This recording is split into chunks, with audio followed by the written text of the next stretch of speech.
Welcome to the crossroads of the known and the unknown. This is AJ Parr's Spiritual Journalist Podcast. Hello, beautiful people. Once again, we're going to share an interesting story. This time, we're going to talk with Tia Renee. She has had many episodes of after-death communications with her deceased husband, and she has also had out-of-body experiences. And also, she wants to mention an experiment she did with Dr. Raymond Moody's Psychomanteum. This is really interesting. So, hello, Tia. Can you tell us about your story, please? Sure, yeah. So 20 years ago, in October of 2003, we found out that my dad had stomach cancer. And we had a little mini family reunion. Everybody came to town. Well, some family came to town, and we lived in Las Vegas. We're spending some time down on the Strip with my brother. I was young. I was 26 years old. My husband was 30. And we had two little boys. We just bought our first new house together. And we had 3 car payments and a motorcycle and just living, the normal, traditional American life. We were broke, living paycheck to paycheck, struggling to survive. I had 2 jobs.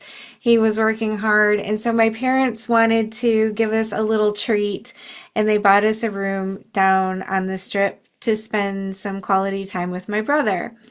And so we spent the day with my brother, and we were having a good time and just hanging out on the Strip and going to different places, seeing the views. And my parents decided that they were going to head back towards home. And so I went and got my boys. They were watching my boys. I went and got my boys, and I went up to the room with them. My brother and his wife and my husband, we all went back up to the room. And I told my husband, you know what? I'll stay up here with the boys. You go back out with my brother. You have a good time. We don't get to do this often, so go enjoy yourself. And it was just starting to get nighttime now. And so he went out with my brother, and we had been out. And I thought maybe I'll go to the oxygen bar down on the level below so that maybe I would feel less, less hungover the next day, because we had been out drinking all day. And I went to the oxygen bar, and I had my boys with me, and they were playing around. And my sister-in-law comes up behind me, and she grabs me, and she's like, listen, you need to go right now. Rob is my brother's name. She said, Rob is on the phone, and Terry's been hurt. Terry was my husband. And I thought that maybe he had gotten into a fight or something and hurt his hand. And so I took the phone, and she's running with me, pushing me towards the door. And I get the feeling that this is more than just a hurt hand. And I'm talking to my brother, and I ask him, okay, is he okay? And he says, I don't know. And I thought, what do you mean you don't know? That didn't make sense to me. How do you not know if he's okay? You've got to know, you're with him.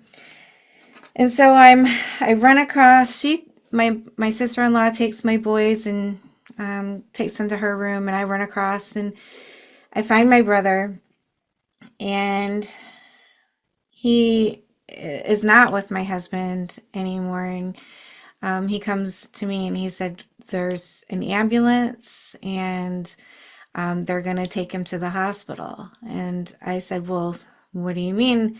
Is he okay? And he still keeps telling me no. And all I wanted to know if he was okay. And by this time, I'm getting pretty frantic. And it seems like it was definitely over an hour, but it felt like I was waiting for an eternity behind this casino, waiting for the ambulance. I could see the ambulance parked, 100 yards away. And then all of a sudden I saw them wheeling my husband, and I yelled out his name, but he didn't look over. He didn't sit up or anything. And he didn't raise his hand or give me a thumbs up or anything. And I thought, oh my God, like what is happening? And I tried to run over to him, and the ambulance people were stopping me. The paramedics, they were stopping me and pushing me back, and they were like, you can't come with us. You're You're too frantic. So my brother rode in the ambulance to the hospital, and I got a cab. He got a cab for me, and I went to the hospital, and we waited in the hospital for hours and hours. It seemed like forever, and it was the middle of the night, and we're calling all of our family, his parents, my parents, his brothers, my sister. Everyone came up to the hospital, and we're sitting in the the lobby, I guess, of the emergency room, and they took us back into this little room finally down the hall, and they said, well, he's hit his head and we might have to do brain surgery, but it's not looking too good. And I like lost it. I didn't know what to think. I didn't know what was happening. I felt completely out of control. And so that was about it from, for the hospital. Like, all it was sitting and waiting for doctors to give us news. I would sit in his room with him. I sat in his room with him, didn't leave his side for a couple days. And, I had people bring magazines so that I could read to him. I thought I remembered somewhere where, they could hear us. He was in a medically induced coma. And I thought maybe if I read to him, he could hear me and know that I was there. So I would read to him and hold his hand, and his feet they kept taking his socks off, and his feet were really cold, and his toenails were turning blue, and I kept putting his socks on him. And then every time they come in, they take his socks off again. So I was really frustrated about that. And, I would try to like rub his feet, try to get him warmed up. And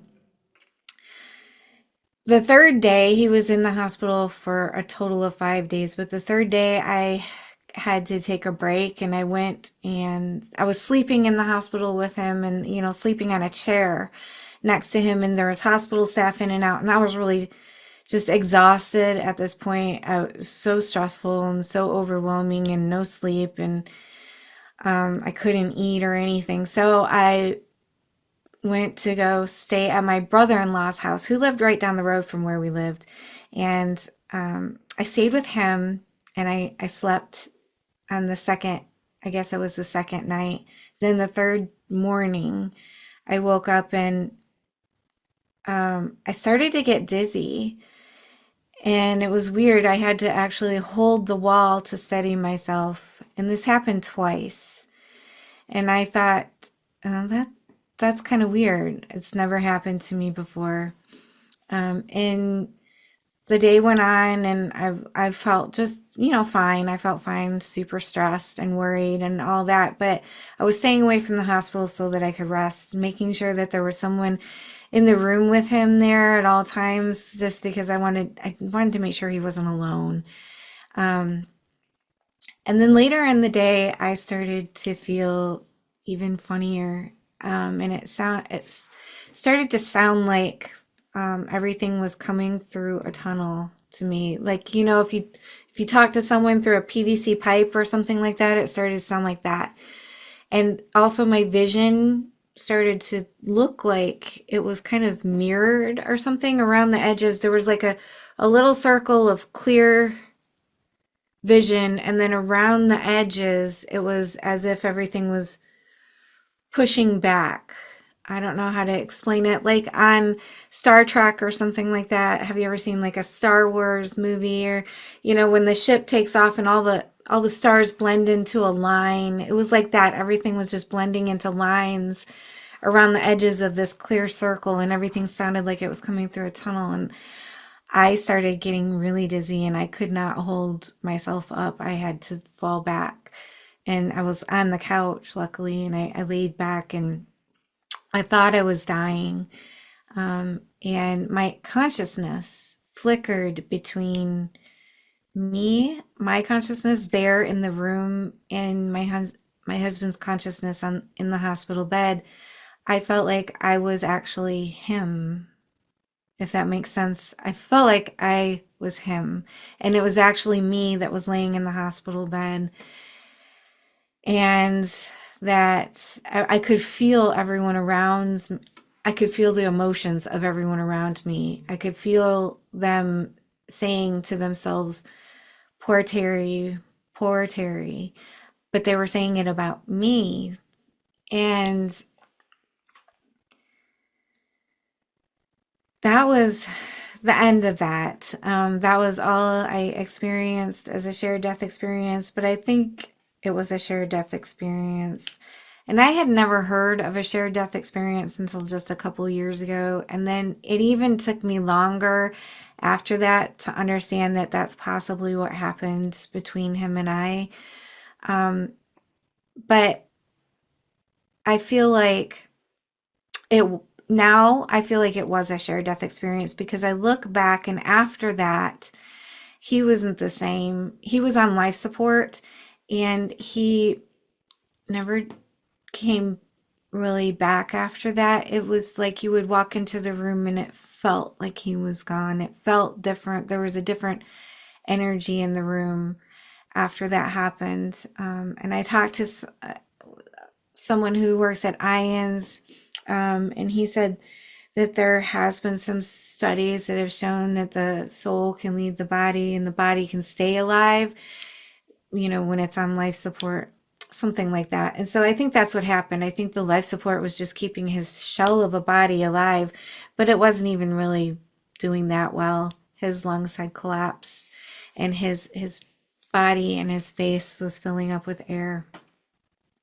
And he was just different. It felt like he was already gone. The fifth day they asked me, his parents asked me to take him off life support. They said if I don't, they're going to have to do some really awful surgeries and they feel like he's already gone as well. So I went to the hospital and I signed the paperwork and I left. And I didn't even go in the room. I couldn't go in the room while they took him off life support. So then after his funeral, I woke up in the middle of the night one night and I couldn't sleep in our room. I was sleeping with our 3-year-old son, and he just had a little twin bed and he was sleeping, up against the wall and I was sleeping on the other side. And I woke up in the middle of the night and I wasn't laying on top of the bed, like on top of the bed. I was laying on the side of the bed, like vertically here. And the whole room was vibrating. I did not know what was happening, and it was filled with this golden light. It was a beautiful golden light everywhere. And around the door for his closet, my son's closet, and the hall door, the bedroom door that goes out to the hall, it looked like there was a bright golden light outside of those because the light was coming around the edges of the doorways. And all over in this room, there was this golden light. And then if you've ever seen a beam of light coming through a window and you see dust floating around, I saw that, but it wasn't dust and it was everywhere in the room. It wasn't just in a beam. It was glitter. It was like sparkling glitter, just sparkles everywhere in the room. And it was just absolutely beautiful. And I felt my husband's presence so strong. I didn't know what was happening to me. I thought that I just thought that he was coming to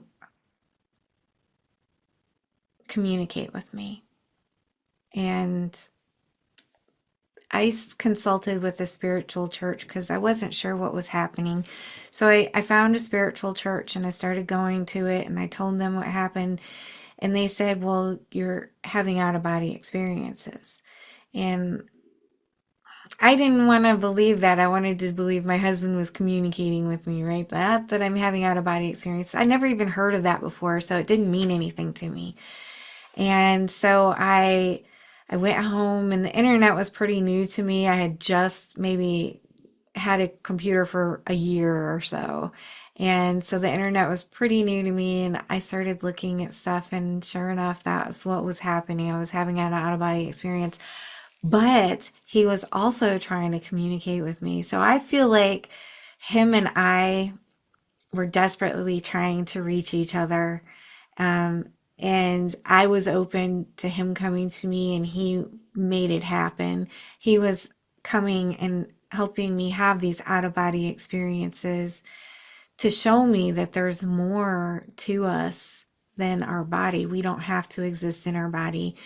And I also was desperately attempting to reach him. I've heard about electronic voice phenomenon, which is shortened to EVP. And I went out to Radio Shack. That was before they closed. And I bought all the stuff that I needed to do EVP. And I had to leave for work one day. And I had about 5 minutes, before I had to be off. And I just took a chance and I sat down real quick and I did some EVP. And I remember exactly what I said. I said, if there's anyone out there that knows my husband, Terry, please tell him that I'm looking for him. And later on, when I got home from work, I played it back and I listened to it. And you could hear me say those words. And then clear as a bell, there was no mistaking it. Someone whispered, hello. And it sounded like my husband's voice. And so I turned into this weirdo where everywhere I would go, I would play this. I'd go to the bar and I'd invite people out to my vehicle to play them this tape, right? Or I played it for all his family, all my friends. I took it to work and I played it for all my coworkers. I'm sure everybody thought that I was going off the deep end, that I was crazy, right? But you couldn't deny it. People would hear the voice and you could tell that they were creeped out and they wanted to get out of my vehicle, right? They didn't want anything more to do with it. And to me, I was like, are you kidding me? This is fascinating. Like, there's proof right here that he's talking to me. It's his voice. And I just don't think the world was really, or at least the people around me weren't really ready for it. But I talked to a psychic. I read a book by a psychic and I contacted him. He knew exactly how my husband had died. There were so many things that happened. I continued having near-death experiences, out-of-body experiences.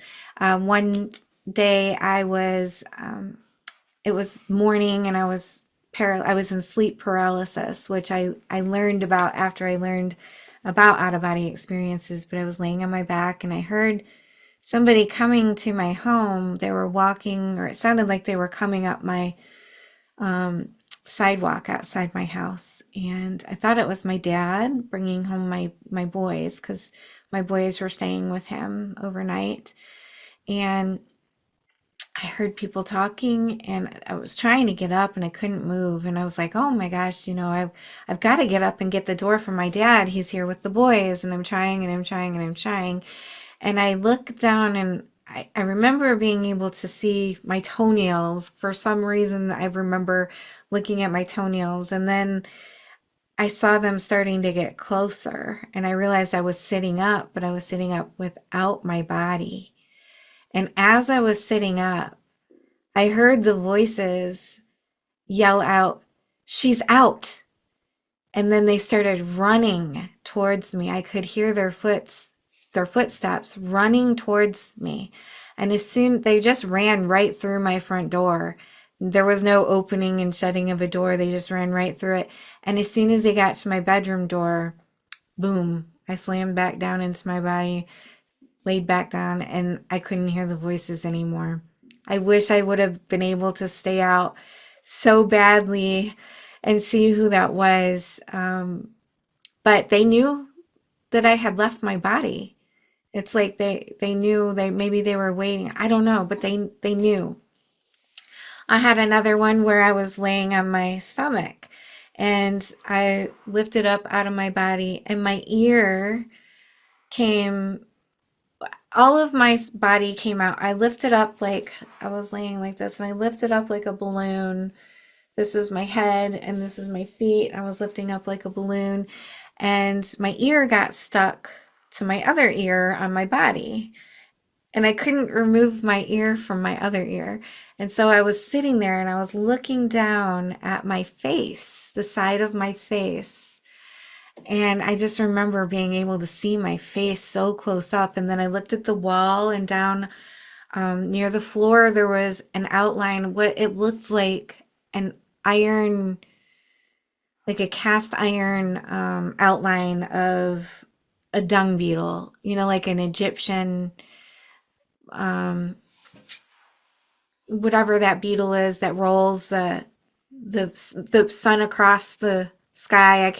I can't remember what the Egyptians call it right now, but it looked like that, like a little Egyptian hieroglyph made out of wrought iron or something, a black outline of that. And I've yet to find out the symbolism of that. I think it might have something to do with time because of the sun being rolled across the sky. Maybe has something to do with time. But I remember when I was lifting up out of my body and I was staring down at my face, I remembered that my ceiling fan was on. And I thought, oh my gosh, my legs are going to get chopped off by my ceiling fan. And I slammed back down into my body. Well, all of this was happening almost immediately after he died. I started going to the bookstore. I would go to Barnes and Noble and just buy every spiritual book I could get my hands on, every book that might give me some kind of answer. I was born and raised Christian, and Christianity didn't hold what I needed it to hold any longer. I needed to know that he still existed. And Christianity is really a religion based in beliefs. Believe what I'm telling you. Believe what this book says. Just believe it. And I needed some solid proof. So I started reading every book I could find so that I could expand my awareness, look at other perspectives, other religions, other just ideas throughout time of, who we are, who we truly are, what happens, when we die. So I found a book called Life After Life by Dr. Moody. And Dr. Moody, I'm sure everyone's heard of him. He is the wonderful genius that coined the term near-death experience way back in the 70s. And I give him so much credit for the spiritual movement because I think near-death experiences are about as close as you can get to proving that there is an afterlife, proving that we are eternal spiritual beings. And so I think that Dr. Moody and Elizabeth Kubler-Ross as well, who worked with Dr. Moody, deserve so much credit for bringing this to us in the 70s. I don't know where we'd be without it. I certainly know that I wouldn't be in the place that I'm at. So I read this book by Dr. Moody, and in the back of the book, it had his contact information. And I contacted him on a whim. I didn't think he was going to contact me back. I emailed him and I heard back, and he invited me to his home, and I spent the day with him there. And it was just absolutely amazing. He is so patient. I think the only thing I did was cry the whole time I was there. But he handled me with kid gloves, and he was so kind and so gentle and so patient. I met his beautiful wife, and his helper that he had there. And they made me feel like I was a member of the family in that one short day that I was there. But their energy is so powerful. Him and his family, his wife and his helper as well. It was just an amazing experience. And he lives in this really awesome old mill on a river, and it's 3 stories. He took me up to the 3rd story, and he's got a psychomanteum built up there. And for anyone that doesn't know what a psychomanteum it is, I'm not going to go into too much detail because I can't remember all the details myself. This was like 20 years ago. So, and I've learned a lot more about it since then as well, but it's been quite some time since I've really, talked about or did anything with the psychomanteum. So a psychomanteum is a dark reflective surface, or a reflective surface. Maybe it doesn't have to be dark, but where seers all throughout ancient history were able to kind of look into for prophetic visions or seeing past loved ones, something like that. So Dr. Moody had one in his house, and it was a mirror in a dark little corner of a dark room with a little light, so you could just kind of not fall down, but you can't really see anything. There's no reflection. The mirror is angled, so when you're sitting in front of it, there's no reflection in the mirror. I didn't see anything in the mirror that day. I didn't, I did kind of see something, and he thought maybe it's something that I needed to work on, was like patience or um, relaxation. But I saw something, it looked like 1,000 spider legs just kind of going like this. But I didn't see what I wanted to see. That was my husband, Terry. So I went home and I made a psychomanteum, not nearly as good and not nearly as probably all the required aspects of it, but I made one in my house, and I made it in my bedroom. I lived in a really small house and I didn't have much room, and I wasn't sleeping in my bedroom anyway, so I made it in there.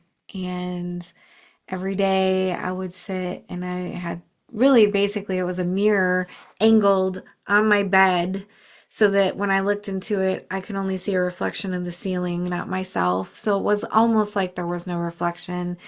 And I didn't have it sitting in no light or anything like that, but it still worked for me. I saw one day that there was like a shadowy figure. Wouldn't that, I don't want to say a shadow figure because that brings up negative connotations, but I mean, it was like the figure, a humanoid figure, okay, like a head, shoulder, arms, and it came floated out of the mirror and hovered over me. I was laying down on my bed in front of the mirror, and it hovered over me, and I felt it stroke my arm, and I just got chills and I got goosebumps, and then it went away. Um, so I didn't really sit with the psychomanteum too much anymore because I felt like that was what I was looking for. I got what I needed.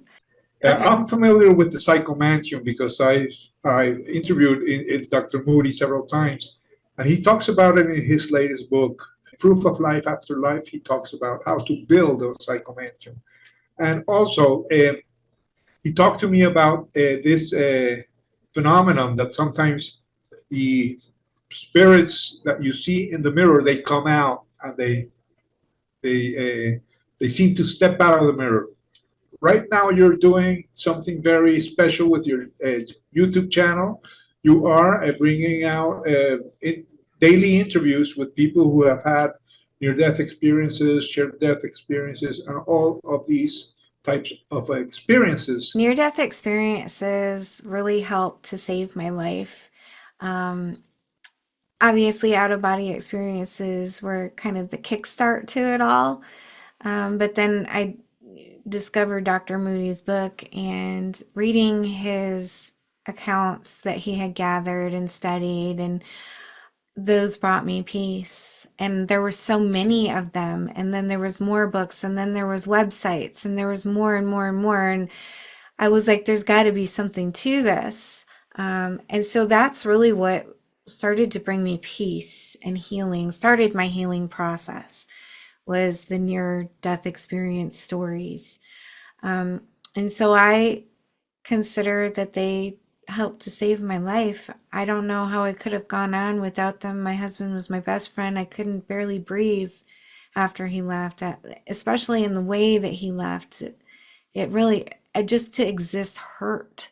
I couldn't function properly. And so near-death experiences are really what helped me to start to live my life again. And I had a calling about 2 months ago, and I wanted to do it a long, long time, but I just never did.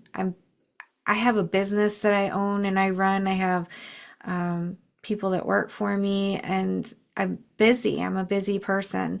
And so I never got around to doing my podcast, even though I wanted to for a long time. And then about 2 months ago, I just had this pulling feeling in my chest.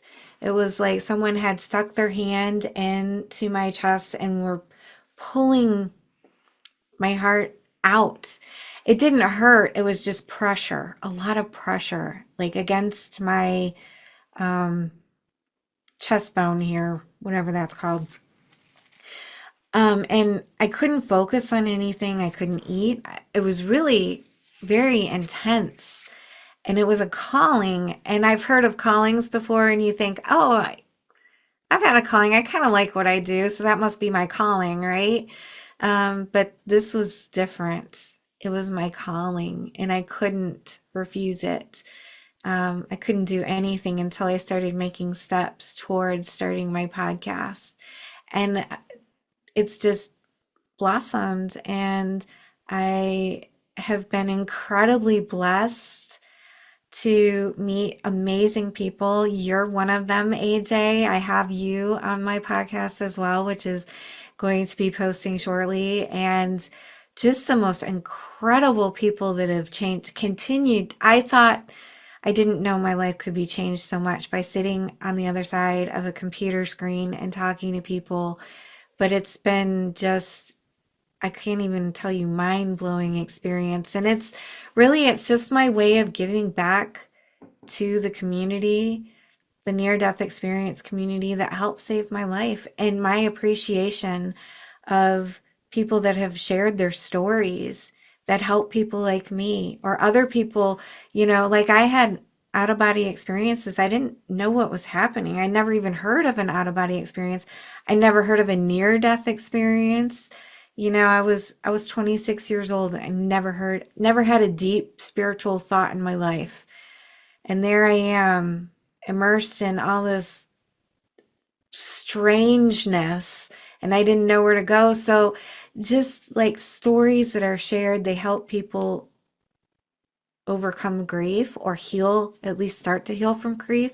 It helps other people who have had experiences that they can't explain, and it helps people who are facing death too. Sometimes you live your whole life with a certain religious belief or something, whatever it is, but when the time starts getting close, or maybe they say it's time for hospice, some people get afraid. They get very afraid of what's coming next. And these stories they help heal. And I know there's a lot of people out there sharing the stories, but this is my way of giving back. And my message to the world is that we're eternal spiritual beings. We never die. Our bodies die. That's not who we are, though. Our essence will never die. And the spiritual world is all around us right now. It's not different than where we're at. It's just the vibrational frequency that we're on right now is the physical world that we see. And then when we die and we don't have this body, it's a different vibrational frequency, but it's still all right here, right now. There is only right now. And you can get into those other vibrational frequencies through meditation. I've done it before. I'm not very good at it. I'm not a guru. There are some people that are really good at it and they do it on a regular basis. I've been blessed to have it happened a couple times to me. And I do realize that it's right here. It's not somewhere else. And that's, our loved ones can communicate with us, and they are sending us signs, and we feel so alone and separated from them, and they're just right here. We just can't see them. So I want everyone to know, because it's so hard to lose someone, it's so awful to be afraid of death, that we sometimes freeze up our life and we don't live as fully as we should. So stop fearing death. There isn't anything to fear. There's no death like we have been taught. There's no hell. There's no heaven. It's all a beautiful, magical place that you're going to go. And it's better than we can even imagine on this planet. So live your life as you want to, live it to the fullest. As long as you're not hurting anyone, do the things that you want to do. Go on vacation, take a day off work to spend with your family. It doesn't have to be perfect, and it doesn't have to be so full of fear. So that's my goal in my podcast, is just to spread the good word that we don't die and stop being afraid. If anyone's interested in joining my IONS group, I would love to have you send me an email and I'll get you an invite to that. Currently, we're meeting Thursday evenings at 7 p.m. Eastern Standard Time, and it's on Zoom, so you can join from anywhere in the world. It doesn't matter. When the weather gets a little nicer, I hope to do some in-person meetups, but you're not required to come to those, and you're not required to have a near-death experience to come either. You just have to have an open heart and an open mind. That's all I ask. And you can come and ask questions and hear about other people's stories. And it's just an amazing time together with some amazing people. Well, that's wonderful. Thank you for this interview. I am really glad you came. Thank you, AJ. It was wonderful to be here. This has been the AJ Parr Spiritual Journalist Podcast. Please like, share, and subscribe.